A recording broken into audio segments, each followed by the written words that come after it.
사울은 스데반이 죽을 때 그것을 옳게 여겼고 여전히 오늘 1절에 표현된 것처럼 위협과 살기가 등등하여 그 대제사장들에게 내가 가서 그 예수 믿는 자들 다 잡을 테니까 나에게 이런 공문, 나에게 그런 권위를 허락해달라. 내가 가서 다 잡아오겠다.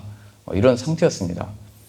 그러니까 예수님에 대해서, 예수님의 제자들에 대해서, 또 예수님을 따르는 모든 사람들에 대해서 이 열정으로 가득 차가지고 내가 가장 앞장서겠다. 내가 다 잡고 이 헛된 이 종교를 내가 없애버리겠다. 이런 마음이었습니다. 근데 놀랍게도 이러한 상태였는데 오늘 본문에 보면 예수님이 그에게 찾아오시고 그를 만나시고 그를 변화시키시고 그를 이방의 복음 전도자로 바꾸셔서 사용하십니다. 굉장히 놀라운 일이죠. 하나님은 못하실 일이 없다. 이것을 보여주는 것입니다. 일반적으로는 하나님을 잘 믿고 하나님을 잘 따르고 아니면 하나님 내가 이 은혜를 사모합니다. 그렇게 간구하고 기도하다가 그래도 예수님을 못 만난 사람들이 많이 있는데 어떻게 하나님을 대적하고 이 예수님을 대적하여 행하는 이 사울에게 이런 은혜가 펼쳐지는 것인가? 이게 뭐 어려운 거죠. 뭐 다른 역사 볼 것도 없습니다. 대한민국을 보면 그냥 알 수 있죠. 선교가 이 땅에 들어올 때 또 선교사님들이 복음을 가지고 성경책을 들어올 때 얼마나 이 땅을 밟기 힘든 여기가 땅이었습니까? 다 순교당하고 복음도 못 들어오고 그랬는데 이랬던 대한민국이 지금 선교사를 이 세상 열방 가운데 많이 보내는 나라 중에 하나가 되었죠. 그러니까 이 복음을 대적하고 거부하고 그 문을 걸어 잠궜으나 하나님이 마치 선교사들을 통하여 이 대한민국을 변화시키시고 우리가 많이 줄어들었다고 하지만 이렇게 많은 숫자가 하나님을 찾고 구하고 기도하는 나라 많지 않습니다. 그래도 하나님을 향한 이 마음이 있는 이 교회가 이렇게 많은 나라가 그렇게 흔치 않습니다. 근데 하나님이 역사하시니까 복음이 그 대적하는 자들 사이에 들어가고 역사하고 그 은혜를 이루시더라. 저도 초등학교 4학년 때 그 중고등부 수련회 따라갔습니다. 그 수련회 프로그램이 따로 없고요. 1시간 기도하고 1시간 찬양하고 1시간 말씀 듣고 1시간 또 기도하고 뭐 그 4가지만 계속 돌아가는 겁니다. 그러다가 시간 되면 밥 먹고 또 예배 드리고 그러다가 시간 되면 자고 그러다가 또 예배 드리고 그 4박 5일 수련회인가 그랬는데요.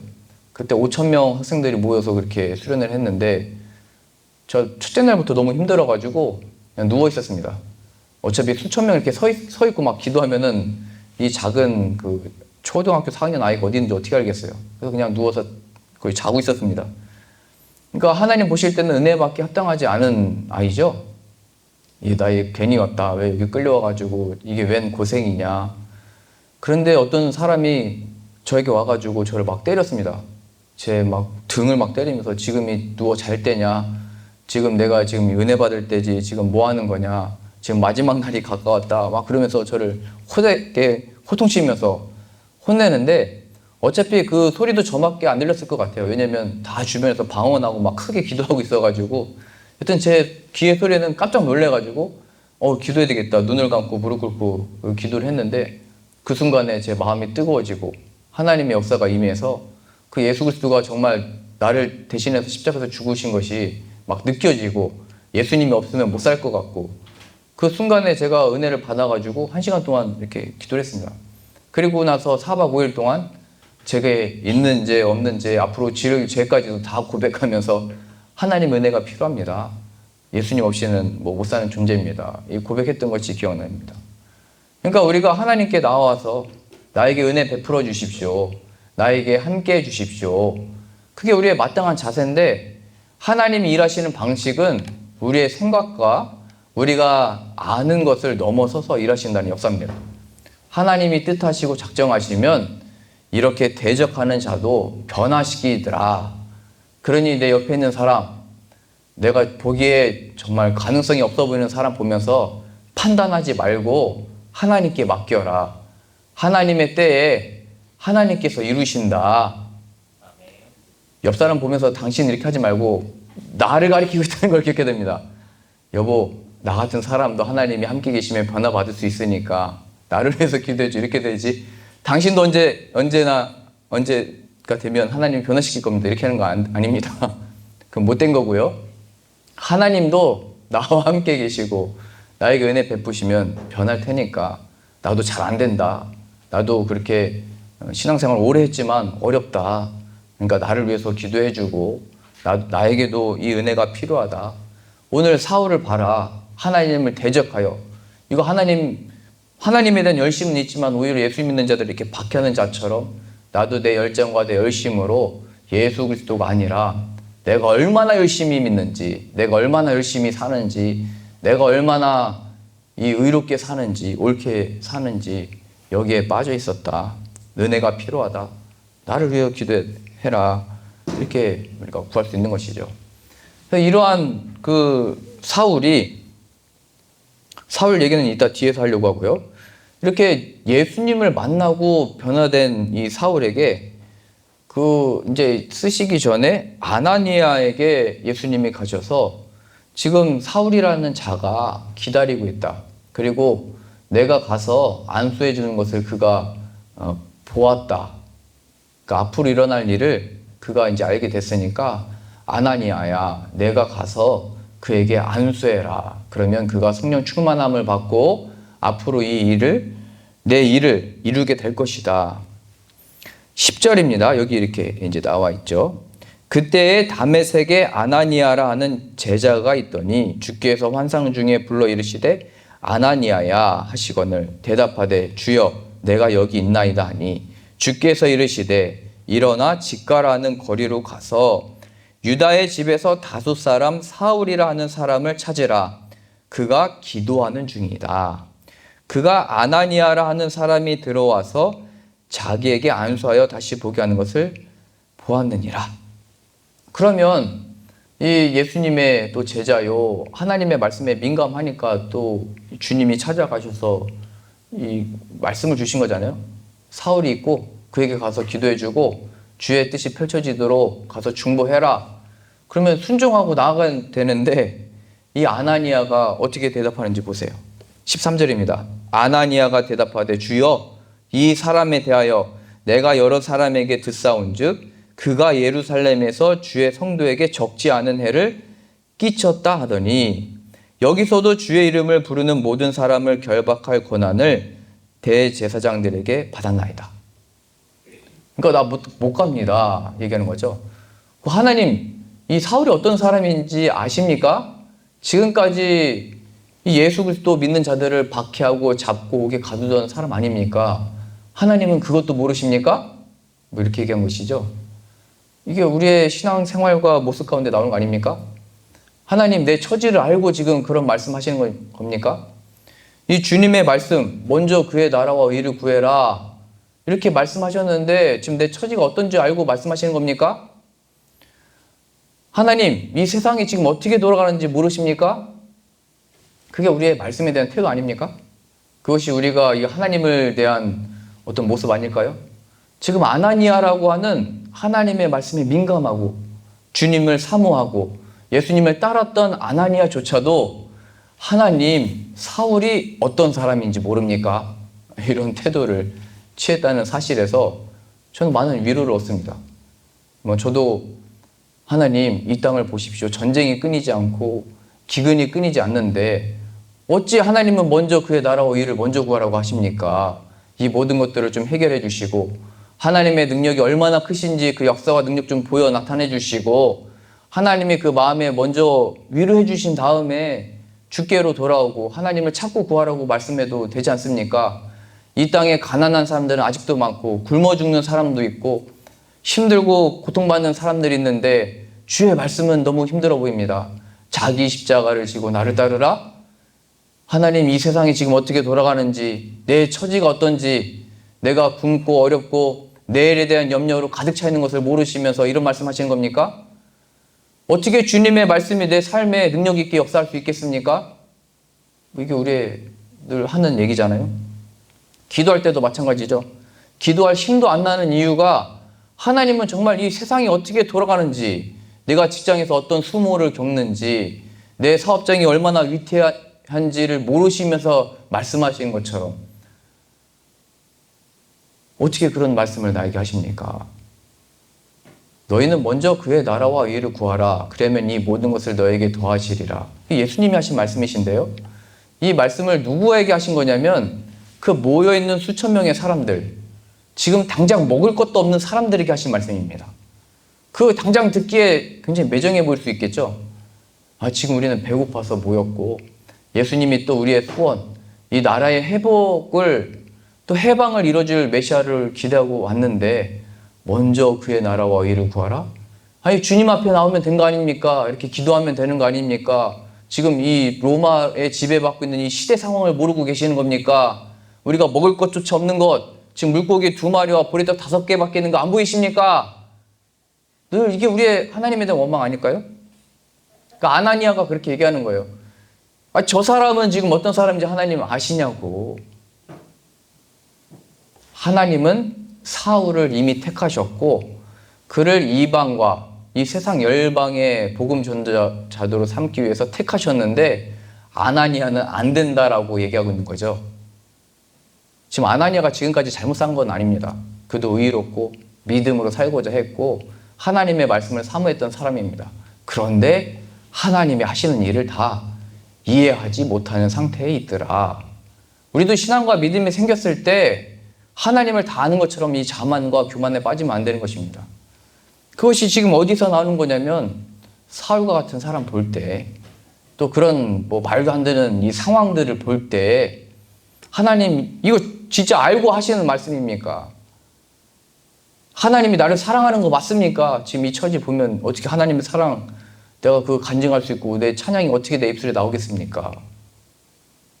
그러나 하나님이 그 사람도 택하셨고 이 상황도 하나님이 허락하셨기 때문에 펼쳐진 것이고 하나님께서 운행하고 계시며 이끄시고 인도하고 계시기 때문에 지금 이렇게까지라도 유지되고 있는 것입니다. 온 땅과 열방과 교회와 우리의 삶이요.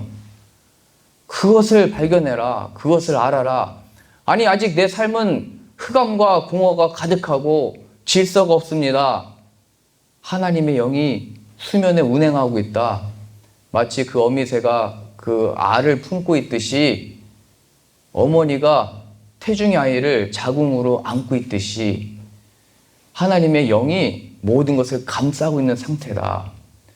너에게 일어나는 참된 생명과 역사는 내가 지금 하는 이 말, 그에게 가서 안수하라 라는 말씀에 순종하여 나아갈 때 이 생명과 역사와 진리의 자유 영광이 임하게 되는 것이다. 그러니까 이런 항상 이 괴리감이라는 것이 있는 것입니다. 주의 말씀이 성취되기 직전까지 우리는 우리의 생각과 우리의 마음과 내 경험으로는 안 되는 그 상황, 놓여져 있는 일들 가운데 하나님을 바라보지 못하는 거죠. 하나님을 신뢰하지 못하는 거죠. 믿는다고 하면서 내가 좀 아는 방식으로 좀 일해 주십시오. 강요하는 거죠, 하나님한테. 하나님을 판단하는 거죠. 하나님께 지금 조언하고 있는 거 아닙니까, 지금 아나니아가? 이 사울은 어떤 사람인 줄 아냐고 도대체. 그러니까 우리가 이 진짜 못된 사람들, 악한 사람들 볼 때마다 이런 마음 품으면 안 되는 겁니다. 하나님은 그를 택하시고 부르셔서 하나님의 때에 언제 어떻게 변화시킬지 모르는 겁니다. 우리들의 역할은 그 사람을 불쌍히 여겨주면서 중보하는 것이겠죠. 그래서 예수님이 말씀하신 것입니다. 박해하는 자를 위하여 기도하라. 그게 딱 사울 얘기잖아요, 지금. 박해하는 자를 위하여 기도해라. 하나님이 이미 택하셨고 쓰시려고 하니까 너는 가서 기도해라 했더니 나 못합니다. 이렇게 했다는 겁니다. 그래서 하나님이 다시 말씀하시죠. 15절입니다. 주께서 이르시되 가라, 이 사람은 내 이름을 이방인과 임금들과 이스라엘 자손들에게 전하기 위하여 택한 나의 그릇이다. 내가 그를 택했으니까 이렇다 저렇다 말하지 말고 순종함으로 나아가 기도해줘라. 이게 우리들의 역할인 것입니다. 그리고 아나니아가 이제 순종해서 나갑니다. 17절입니다.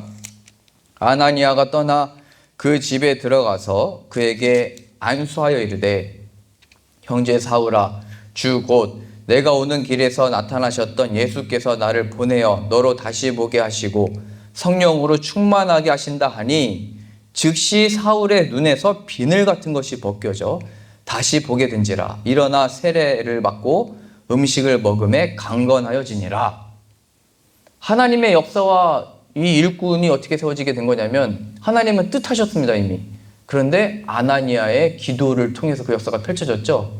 그런 의미에서 하나님의 뜻과 그 역사는 펼쳐지게 될 것입니다. 그런데 누구를 통하여 이 역사를 펼치시냐면 저 사람은 안 된다라고 했던 나를 통해. 언제요? 그 박해하는 자를 위해 내가 기도하기 시작할 때, 내가 저 싫어하고 미워하고 시기했던 그 사람을 위해서 축복하기 시작할 때, 그 사람에게 나아가서 하나님이 당신과 함께 하기를 바랍니다, 이렇게 축복을 빌 때 하나님이 역사하신다는 사실입니다. 이것이 바로 막혀있던 모든 담들이 무너지는 역사이고, 뭐 이래서 어떻게 되겠냐, 이게 아니라 하나님은 못하실 일이 없습니다. 나로 하여금 이렇게 아나니아와 같이 쓰시기 위하여 원수도 있게 하시고 저 미운 자들도 있게 하시고 다시 보기 싫은 사람 눈앞에 보이셨으나 내가 이제 기도하오니 하나님의 역사를 이루어 주옵소서.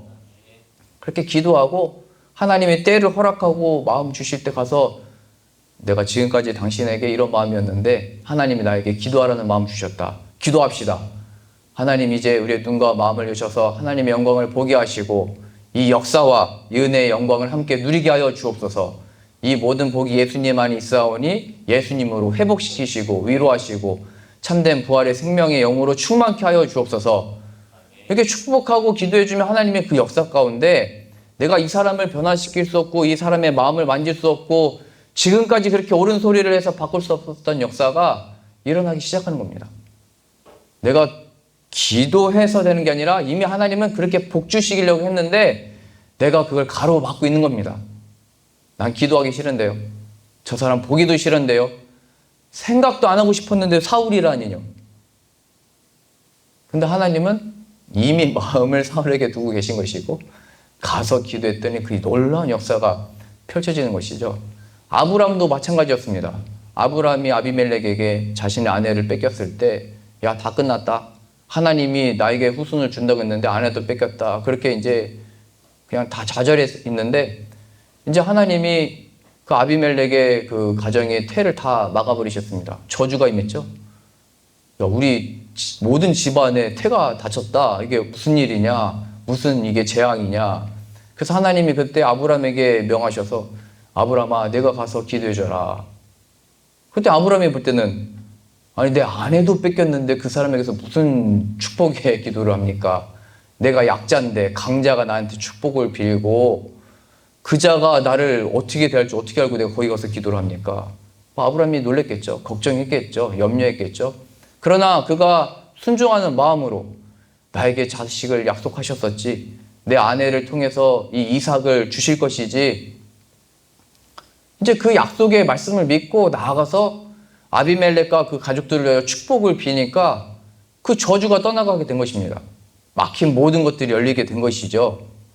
내가 기도해서 풀린 게 아니라 하나님은 이미 약속하셨고 나를 그렇게 복의 통로로 사용하시겠다 약속하셨기 때문에 하나님께서 이루신 것입니다. 우리의 기도를 통하여 도구 삼아 하나님이 일하시는 겁니다. 그렇게 해서 아브라함도 하나님을 배우고 이 땅 가운데, 이 열방 가운데 이 대적하는 자들, 하나님 없이 망령되이 행하는 자들, 하나님 없이 방탕하게 살아가는 자들도 그 하나님의 역사를 깨닫도록 일하시는 하나님의 방식인 것입니다. 이거 보세요. 이 아나니아가 가서 기도하니까 지금 사울이 지금까지 눈을 뜨고 있었는데 보지 못했던 것이고 이제 비늘 같은 것이 떨어지고 그 다음에 이제 보게 된 것이죠. 세례도 받고 성령의 충만함까지 받아서 즉시로 이제 복음을 전하러 그 자리로부터 예수님의 이름을 증거하게 된 것입니다. 그러니까 아나니아를 통하여 어떤 질서가 잡힌 것이죠. 만일 이 사울도 예수님이 나가 찾아오셔서 바로 복음을 전했다면 교만과 자만에 빠졌을 것입니다. 그러나 아나니아가 올 때까지 그 권위 아래서 기다렸다가 그가 안수를 통하여 이제 복음을 전파하게 되어지는 것이죠. 이제는 이 사울의 측면에서 우리가 말씀을 봐야 되겠습니다. 그는 지금까지 세상을 볼 때 하나님에 대한 열심을 가지고 있었지만 예수님에 대해서는 아무것도 모르는 자였습니다. 내가 하나님에 대한 믿음을 가지고 살았지만, 그래서 내가 하나님의 나라와 그 영광을 취하자로 여겼지만 하나님의 나라에 속한 아무것도 얻은 것이 없는 자요, 아무것도 모르는 자였습니다. 그런데 이제 이 안수를 통하여 예수님이 그에게 찾아오심을 통하여 하나님의 나라와 그 영광과 역사가 지금 펼쳐지고 있다는 것을 보게 되는 것입니다. 이 세상이 그냥 로마, 그리고 이 세상이 그냥 힘 있는 자, 그래서 하나님의 역사와 능력이 필요합니다만 알았던 이 사울의 시각과 마음 가운데 예수님이 계시면 그것이 우리에게 위로가 되고 그것이 우리의 능력이고 그것이 이 땅을 살아가는 이유가 되며 만족이 되고 예수님의 이름이 하나님의 영광의 빛이구나, 이것을 발견하게 되는 것입니다. 우리 다시 앞으로 가서 보겠습니다. 3절입니다. 사울이 길을 가다가 다메섹에 가까이 이르더니 호련히 하늘로부터 빛이 그를 둘러 비추는지라. 땅이 엎드러져 들음에 소리가 있어 이르시되 사울아 사울아 내가 어찌하여 나를 박해하느냐 하시거늘 대답하되 주여 누구시니까? 이르시되 나는 내가 박해하는 예수라. 너는 일어나서 시내로 들어가라. 그러면 내가 행할 일을 알려줄 것이다. 지금 내가 하고 있는 일은 나를 박해하고 있는 것이다. 그 예수님의 존재에 직면하게 되는 것이죠. 예수님이 실제구나. 그가 살아계시는구나. 나에게 말씀하시는구나. 그가 나를 가라고 명하시는구나. 이 세상의 모든 만물과 눈에 보여지는 것들을 눈으로 봤던 사울은 이제 새롭게 거듭나게 된 것입니다. 예수님을 보게 되는 것. 이것이 고린도 후서 4장 6절에 사도 바울이, 지금 이 사울이 나중에 바울이라는 이름을 쓰잖아요. 바울이 이렇게 고백했습니다. 어두운 데 빛이 빛이라 말씀하셨던 그 하나님께서 예수 그리스도의 얼굴에 있는 하나님의 영광을 아는 빛을 우리의 마음에 비추셨느니라. 딱 이것을 경험하고 고백한 게 그게 고린도후서 4장 6절입니다. 지금 사울에게 일어나고 있는 것은 예수 그리스도 안에 있는 하나님의 영광을 발견하게 된 것입니다. 예수님을 통하여 하나님의 영광의 빛이 그 마음에 비춰진 것입니다. 거기서 가장 먼저 발견하는 것은 내가 죄인이구나. 예수님을 대적하는 자로 서 있구나. 예수님이 살아계시는구나. 그 예수님의 말씀을 따라야 하는 것이구나. 이것을 발견하는 것은 기적과 같은 일입니다. 기적. 어떤 기적이요? 고린도후서 4장 6절에 사도 바울이 얘기했듯이 어두운 데에 빛이 빛이라 말씀하셨던 그 하나님께서, 창조 역사를 이루신 하나님께서 이 눈은 떴지만 하나님을 제대로 알지 못하고 예수님을 모르는 그 눈과 마음을 여시는 이 사건, 예수님의 얼굴에 있는 하나님의 영광에 아는 빛을 우리 마음에 비추셨다. 하나님께서 은혜를 베푸시사 예수 그리스도를 보내주시고 그 예수님의 얼굴에 있는 하나님의 영광을 아는 빛을 내 마음에 비춰주셨다. 이것으로 마음도 열리고 눈도 열려져서 그동안 가려져 있던 이 허물이 다 벗겨져서 어디를 보든지 예수 그리스도가 함께 계시며 어디를 보든지 예수 그리스도를 통해 하나님의 영광이 펼쳐지고 있고, 이 태양빛도 이 예수 그리스도께서 창조하신 하나님의 사랑의 빛이다라는 것을 예수 그리스도 안에 보는 눈과 마음을 얻게 된 것입니다. 이런 놀라운 창조 역사가 우리 가운데 펼쳐지고 또 우리를 통하여 우리의 축복을 받고 우리의 기도를 받는, 또 우리를 만나는 모든 사람들이 은혜와 영광의 복을 누리기를 소망합니다. 그러니까 더 이상 눈으로 보여지는 것으로 판단하고 눈으로 보는 것에 만족하고 눈으로 보는 것에 두려움을 느끼던 것에서 예수 그리스도 안에 이렇게 되든지 저렇게 되든지 다 모든 것이 하나님의 뜻에 맡깁니다. 예수 그리스도를 의지하여 나아가오니 하나님의 영광을 이 땅 가운데 이루어 주옵소서. 이제 이러한 마음으로 사울이 나가게 되는 것이죠. 내가 이 예수님의 이름을 전할 때 누가 나를 인정하든지 박해를 하든지 의심을 하든지 더 이상 상관이 없게 된 것입니다. 예수님이 내 삶의 실제가 됐으니까요. 눈에 보이지 아니하나 내 모든 삶과 시간과 이 공간 가운데 실제하시는 예수 그리스도를 발견했으니까요. 그 예수님이 바로 나의 기도를 들으시고 인도하시며 내 발걸음을 지켜주시는 분이라는 것을 아니까요. 예수님이 나를 지으셨고 최후 승리를 얻기까지 나를 붙드시고 계시는 것을 아니까요. 이런 놀라운 역사가 펼쳐지기를 소망합니다. 지금 하나님이 택하시고 은혜를 베푸시니까 대적했던 하나님과 원수처럼 행했던 이 사울이 변화를 받은 것입니다. 먼데 볼 것도 없죠. 하나님이 없이 살아갔던, 예수 그리스도를 시인하지 않고 살아갔던, 신앙생활을 오래 했지만 예수님 없이 나의 열정과 내 열심으로 살아갔던 그게 사울이잖아요. 하나님에 대한 열심을 가졌으나 교회를 박해했던 사람입니다. 우리도 신앙 좋다고 하면서 자기 내가 어떻게 교회를 섬겼는데 이런 얘기하면서 교회를 어렵게 하는 사람들이 있습니다. 그거 다 사울과 같은 존재죠. 근데 예수님이 만나면 그 사람도 변하여 복되게 쓰임 받더라.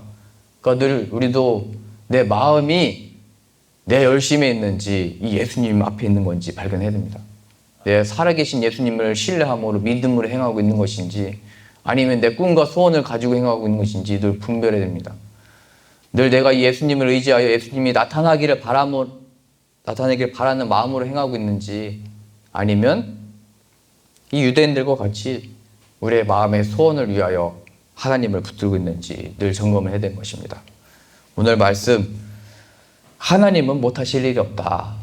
그러니 우리도 더 넓어지고 하나님의 뜻과 같이 순종하는 마음을 가지고 축복하고 기도해주고 그 영혼이 살아나도록 돕는 자가 되기를 소망합니다.